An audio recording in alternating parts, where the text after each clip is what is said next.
அல்லாஹ்வுடைய நாதாக்கள், அல்லாஹ்வோடு நெருங்கியவர்கள் இல்லை என்று நான் சொல்லுவார்கள், அவுலியாக்கள் இல்லை என்று நான் சொல்லவே மாட்டோம். மூமின்கள் எல்லாம் அவுலியா தான். அலா இன்ன அவுலியா அல்லாஹி லா ஹவுஃபுன் அலைஹிம் வலா ஹும் யஹ்சனூன் அல்லதீன யுமினூன பில்லாஹ். மூமின்கள் தான் அவுலியா, அல்லாஹ்வுடைய நேசர்கள். இறைவனை நேசிப்பவர்களை இறைவன் நேசிக்கிறான். உண்மையான இறை பக்தன் அவுலியாவா தான் இருக்க முடியும். நீ அவுலியா என்று ஒரு உயர்ந்த ஒரு தனி கூட்டம் இருக்கிறதா என்றால் அப்படி இருக்குமானால் நினைச்சுக்கலாம். சஹாபாக்கள் எல்லாம் நம்மளை போல இல்ல, அவர்கள் அவுலியாக்கள் தான். சலஃபலி மிகச் சிறந்தவர்கள் அவுலியாக்கள் தான். இவர்களை என்ன எடுத்துக்கிறாங்க? அவுலியாக்களாக அல்லாஹ்வுடைய இடத்தில் வைத்து போற்றுகிறார்கள் இவர்கள். உதாரணம் அப்படின்னா மசலில் அன்கபூத், சிலந்தி இருக்கு, ஸ்பைடர், சிலந்தி பூச்சியை போல. ஷிர்க்குல நம்பிக்கை வச்சவன், தாவீஸ் கட்டுறவன், தாயத்து கட்டுறவன், அவுலியாட்ட போறவன், தர்கால போறவன், இடுப்புல முடிச்சு போடுறவன், கையில முடிச்சு போடுறவன், வீட்டுல தொங்க விடுறவன், இந்த நம்பிக்கையில் கலப்படம் செய்து வாழுகிற முஷ்ரிக். இவர்களை பற்றி அல்லாஹ் என்ன சொல்ற? இவர்கள் யாரு? கமஸலில் அன்கபூத், ஸ்பைடர்களை. இப்போ ஸ்பைடர் மேன் இப்ப நிறைய கொண்டு படங்களை காட்டுறாங்க. இவர்கள் சிலந்தி அலையை, நூலாம்பூச்சியை போன்றவர்கள். நூலாம்பூச்சி ஒப்பிடல, இத்தஹதத் பைத்தன், அந்த பூச்சி ஒரு வீடு கட்டுகிறது, அந்த பூச்சி வீடு கட்டுகிறது.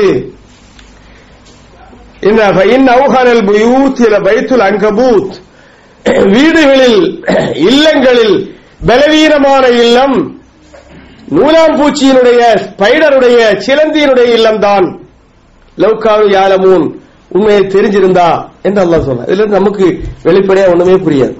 என்னங்க சொல்ற அல்லாஹ்? இந்த முஷ்ரிக்குகள் ஷிர்கோடு வாழ்றானே, இறைவனை ஏற்கிறான், இறைவன் அல்லாத இடத்துல போய் வழிபாடுகளை, அல்லாதவரிடத்துல போய் துஆ செய்யறான், வழிபாடுகளை உரித்தாக்குறான், பிரார்த்தனை செய்யறான், கோரிக்கைகளை வைக்கிறான். இவருடைய உதாரணம் ஒரு சேர்ந்தி பூச்சின்னா இருந்துட்டு போட்டு, சேர்ந்தி பூச்சி வளர்த்த பூச்சி தானே, எத்தனையோ பூச்சிகளுக்கு அதுல ஒரு பூச்சி. முஷ்ரிக்கா இருக்கிறான், பூச்சியா இருந்து போட்டு. இந்த ரீதியில் மேலிருந்த வாரியாக வார்த்தைகளை தெரிஞ்சுக்கிட்டு விளக்கங்களை புரியாமல் இருந்தால் ஷிர்க்குடைய கொடூரத்தை நாம் புரிய முடியாது. ஆனால் தர்ஜமாக்களை படித்தால் அப்படித்தான் தர்ஜமா செய்ய முடியும். விளக்கத்துக்கு வரும்போது விளக்கம் என்னன்னு தெரியும். ஒரு ஷிர்க்கில வாழுகிறவன் கலப்படமான ஒரு தெய்வ நம்பிக்கை வைத்திருக்கிற யாரை போலன்னா அவன் ஒரு சிலந்தி பூச்சி போல. சிலந்தி பூச்சி வீடு கட்டுகிறது. வீடு கட்டக்கூடிய வீடுகளில் மிக பலவீனமானது சிலந்தி பூச்சியுடைய வீடு என்று சொல்லி அல்லாஹ் வேற வசனத்துக்கு போற, கூடுதல் விளக்கத்துக்கு வரல. வீடு எதற்காக மனிதன் கட்டி வாழுகிறான்? வீடு கட்டுவது பாதுகாப்பிற்காக. வீடு கட்டுவதை ஆதிபித ஆதம் அலைஹிஸ்ஸலாம் காலம் தொட்டு இன்று வரை மனிதன் கடைபிடிக்கிறான். வீடு இல்லாம வாழ முடியாது. வாழ்க்கையின் அத்தியாவசிய தேவைகளில் ஒன்று குடியிருப்பு. ஆக வீடு கட்டுவது பாதுகாப்பு பெறுவதற்காக. நான் வீடு கட்டுவேன் என்றால் என்னை அந்த வீடு பாதுகாக்கலாம். நான் நைட்ல திருடர்கள், வழிப்பறியர்கள், கொள்ளையர்கள், அக்கிரமிகள் வந்து என்னை தாக்கிடக்கூடாது. அதுக்கு நான் வீட்டை கட்டி டோர்ல லாக்கு போட்டு மூடிட்டேன்னா பாதுகாப்பா இருக்கலாம். மழை, வெயில் இவற்றிலிருந்து நான் காப்பாற்றப்பட வேண்டும், பாதுகாக்கப்பட வேண்டும். குளிர், உஷ்ணம் இவற்றிலிருந்து நான் பாதுகாக்கப்பட வேண்டும். நிம்மதி வீட்டில் கிடைக்க வேண்டும். ஆகவே மஸ்கர் என்பது தங்கி இருக்கக்கூடிய வீடு என்பது மனிதனுக்கு பாதுகாப்பை கொடுக்கிற ஒன்றாக இருக்கணும்.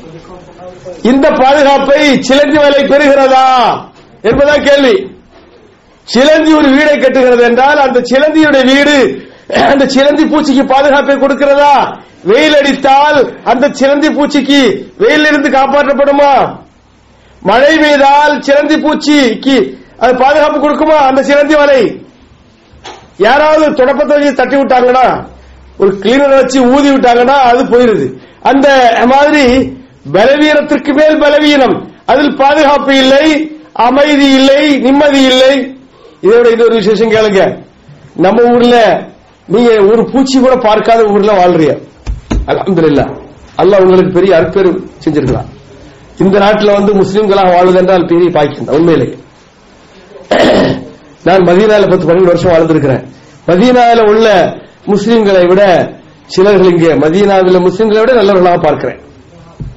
மதீனா வாசிகள் வாழ்கிறவர்களை விட சிலர்களை நான் நல்லவர்களாக பார்க்கிறேன். இந்த மண்ணுடைய இயல்பு இங்க எல்லாமே இருக்கிறது, நல்லது இருக்கு, கெட்டது இருக்கு. ஒரு பூச்சியை பார்க்க முடியறதில்லை.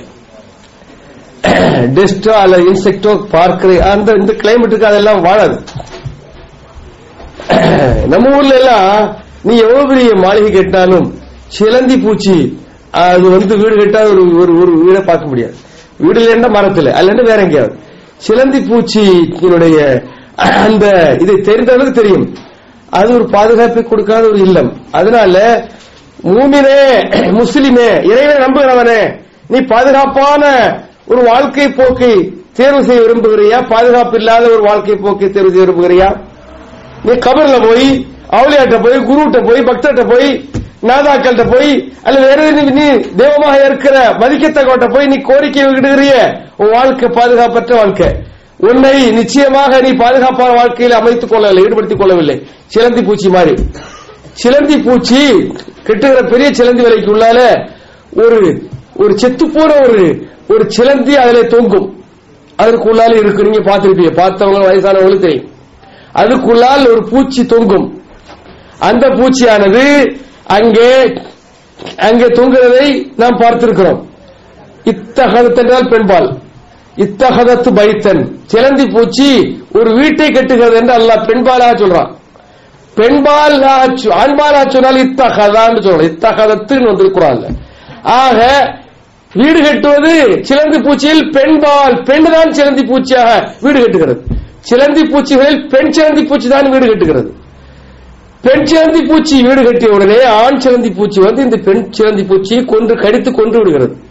அதனுடைய அந்த உருவம், அந்த செத்து போன அந்த சிலந்தி பூச்சி அதிலே தொங்கும். ஆக எந்த விதமான பாதுகாப்பும் இல்லை. உள்ளே கூடு கட்டி உள்ளே இருந்தாலும் பாதுகாப்பு இல்லை, கூடு கட்டி வெளியே இருந்தாலும் அது மழை அல்லது வெயில், குளிர், சூடு இவற்றை விட்டு பாதுகாக்காது. ஒரு தொடப்ப குச்சி எடுத்து தட்டினால் ஒரு ஈக்கி எடுத்து அப்புறப்படுத்தினால் அது போயிடும். இவ்வளவு பலவீனமான பாதுகாப்பற்ற வாழ்க்கை சூழலை இந்த ஷிர்கில் உழன்று கொண்டிருப்பவன் பெறுகிறான். ஷிர்கை செய்கிறவன் இந்த பாதுகாப்பற்ற சூழலில் இருக்கிறான் என்று குர்ஆன் சொல்லுகிறது. இதை பார்த்தால் நமக்கு அதுக்கு அருகாமையில் போவதற்கு நமக்கு மனசு வருமா? ஆகவே அன்புக்குரிய சகோதர சகோதரி, நீங்க எல்லாம் இங்கு ஒரு ஆளா இருக்கிறீங்க. நீங்க உங்களுக்கு பின்னால் ஒரு ஃபேமிலி இருக்கிறது, ஒரு பெரிய குடும்பம் இருக்கிறது. ஒரு பணக்கார வசதி உள்ள ஒரு முன்னேறிய தொழில் வளமிக்க வீட்டோ போர்கின்ற ஒரு நாட்டில் வேலை செய்யக்கூடிய நம்ம எதிர்பார்த்து நமக்கு பின்னால் ஒரு பெரிய கேங், ஒரு பெரிய கூட்டமே, ஒரு டீமே இருக்கிறது. இவர்களை எல்லாம் சொல்லுகிற பொறுப்பு, இவர்களுக்கெல்லாம் பாடம் புகட்டுகிற பொறுப்பு உங்களுக்கு உண்டு. இந்த தர்கா பேர்வழிகளாக இவனுக்கு இணை வைக்கின்ற ஷிர்கை ஆதரிப்பவர்களாக, தர்காக்களில் வழிபாடுகள் செய்கிறவர்களாக, நேர்த்திக்கடன் நிறைவேற்றுகிறவர்களாக இருப்பவர்களால் அவர்களை தடுக்கிற பொறுப்பு உங்களுக்கு உண்டு. அதில் பாதுகாப்பு இல்லை. ஸ்ட்ராங்கான ஓரிரை நம்பிக்கையில் இருக்கிறவருக்கு மட்டுமே தான் பாதுகாப்பு. அல்லாஹ் தஆலா இவ்வளவு பெரிய உதாரணத்தை சொல்லி நம்ம எல்லாம் எச்சரிக்கிறான். அது கிட்ட கூட போகாதீங்க என்று அல்லாஹ் சொல்றான். தௌஹீதை பற்றி பேசினால் ரொம்பவே பேச வேண்டியிருக்கிறது. இன்னொரு உதாரணம் சொல்லவா? நேரம் இருக்கிறதா? இன்னும் நேரம் முடிஞ்சிருச்சு. அல்லாஹ் குர்ஆன்ல இன்னொரு உதாரணம் சொல்றான். அது ரொம்ப வேடிக்கையா இருக்கும். ஷிர்க்கு, நம்ம ஷிர்க்குன்னா தர்கால போய் முட்டதுன்னு மட்டும் நினைச்சிட்டு இருக்கிறோம். தர்கால முட்டுறது ஷிர்க்குடைய வடிகட்டிய உருவம், வடிகட்டிய முறை. தர்கால போய் முட்டுறது அல்ல, ஷிர்க்கு செய்யறவருடைய வாழ்க்கை கூட குர்ஆன் வேறு ரீதியில் சித்தரிக்கிறது. ஆக ஷிர்க் என்பது ஆட்சி கவிழ்ப்பு முயற்சி. அல்லாஹ்வுடைய பிரபஞ்ச ஆட்சியை கவிழ்ப்பதற்காக முயல்கிறீர்கள். அது ஒரு பியூர் நம்பிக்கையாளருக்கு தகுமானது அல்ல. ஆகவே அந்த ஷிர்க் என்கிற துரோகத்திலிருந்து, மோசடியிலிருந்து, பெரும்பாவத்திலிருந்து, நரகத்தை காலமெல்லாம் நரகத்தை பெற்றுத் தருகிற அந்த குற்றத்திலிருந்து, கொடிய குற்றத்திலிருந்து நாமெல்லாம் காப்பாற்றப்பட வேண்டும். அதற்கு தௌஹீதை ஏற்பவர்களாக, தௌஹீதுடைய போதனைகளை நம்புகிறவர்களாக, தௌஹீதுடைய பள்ளியினுடைய வாடிக்கையாளர்களாக. தௌஹீதுடைய பள்ளி என்றால் தௌஹீதுடைய பெயர் போட்டதெல்லாம் பள்ளி அல்ல, தௌஹீதை போதிக்கிற பள்ளிகளுடைய வாடிக்கையாளர்களாக, தௌஹீதை உயிரினும் மேலாக ஏற்கிற இறை நம்பிக்கையாளர்களாக மாற நாம் முயல்வோமாக. நம்முடைய முயற்சி அல்லாஹ் அங்கீகரிப்பாராக, சொர்க்கத்தை நமக்கு கூலியாக வழங்கியவானாக என்ற பிரார்த்தனையோடு என்னுடைய இந்த வகுப்பை நிறைவு செய்கிறேன். சுப்ஹானக்கல்லாஹும்ம வ பிஹம்திக அஷ்ஹது அல்லா இலாஹா இல்லா அன்த அஸ்தக்ஃபிருக வ அத்தூபு